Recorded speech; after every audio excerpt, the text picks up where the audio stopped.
Hey guys, today we're going to talk about some words that are often mispronounced. Now you might have your grammar down, your sentence structure down, but when you mispronounce certain words, it throws people off when you're speaking English. Now, our editors have put together 15 wonderful words that I'm going to talk about the pronunciation of and the definition of. Alright, let's start. First up, we have probably. Probably is to indicate something that could happen. I will probably make it tomorrow. Probably. So try it with me. Probably. I probably shouldn't. Yeah, probably not. Second up, we have mischievous. Now, mischievous is someone who's kind of naughty, who gets up to tricks and pranks and all that sort of stuff. Think Loki from the Norse mythology. Now try it with me. Mischievous. Mischievous. No, you mischievous man. Next up, we have buffet. Now, buffet is a place where you go and there's a lot of food and you can eat whatever you want. It's a buffet, right? So try it with me. Buffet. Buffet, right? The T is silent. It's just there to help the word along. This buffet is unstoppable. Next up, we have endeavor. It means to try to do something or a new project in your life, a new job. When you quit your work, your boss might wish you good luck on all your future endeavors. Endeavor. All right? A worthy endeavor, gentlemen. Next up, we have determine. Determine, which is to decide something or to control something. So try it with me.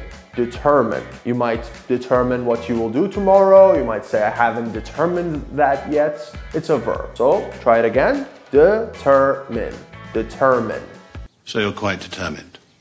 Next up, we have live. Now, live is a kind of heteronym. So depending on how you pronounce it, you can change the meaning of it. You got live, and then you have live. Now, live is a verb. It means to be alive, or being somewhere, staying somewhere. I am living here. I live in Kadikoy. But then, live means something that is alive, or music that is happening live, or they say live fish, or something like that. So, try it with me. Live, or live. Live. Live. Live your lives. Don't look back. Next up, we have debt. Debt. I know the B in the middle is kind of confusing, but it's pronounced debt. It's when you owe money or something to someone else. Owing something. For example, in the casino movie, you might see someone that has a lot of gambling debts. Oh, I have a lot of gambling debt. How will I ever pay it back? Try it again. Debt. Thus began the debt. Next up, we have foreigner. Foreigner. Yeah, the G is kind of confusing, but if you think of the word rain, right, it has a G in the middle as well. Foreigner, right? Which is someone who is not from the country that they are in.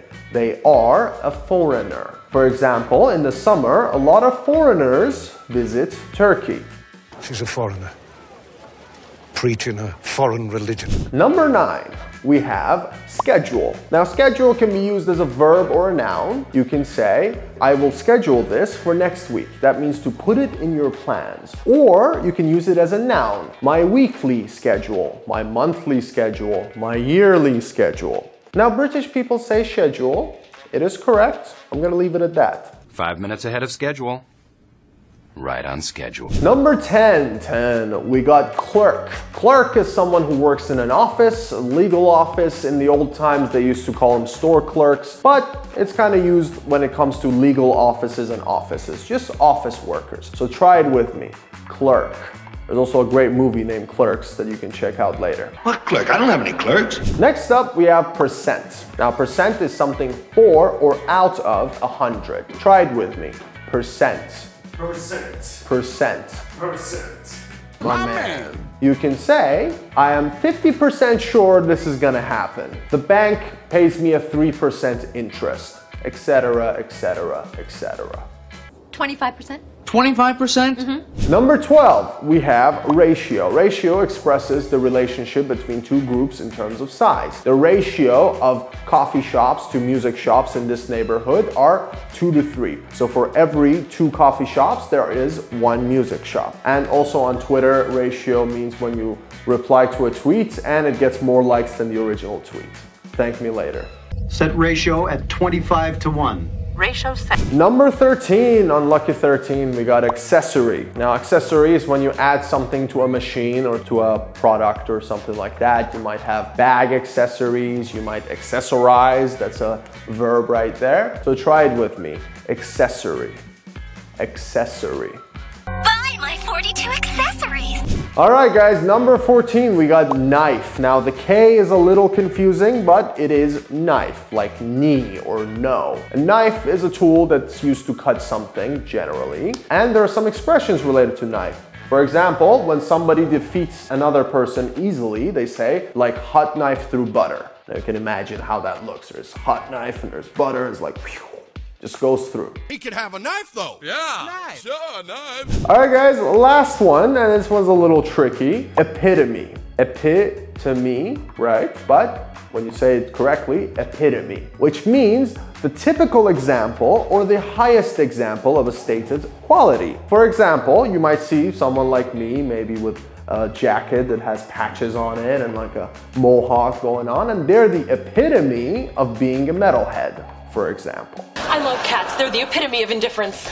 All right, guys, those were our 15 words. Wait a second, there's a bonus word, genre. Genre is generally used when you're talking about different categories of movies, music, and other art forms. Now, you have many movie genres, for example. You got your horror, you got your action, you got your comedy. These are all different movie genres. Try it with me.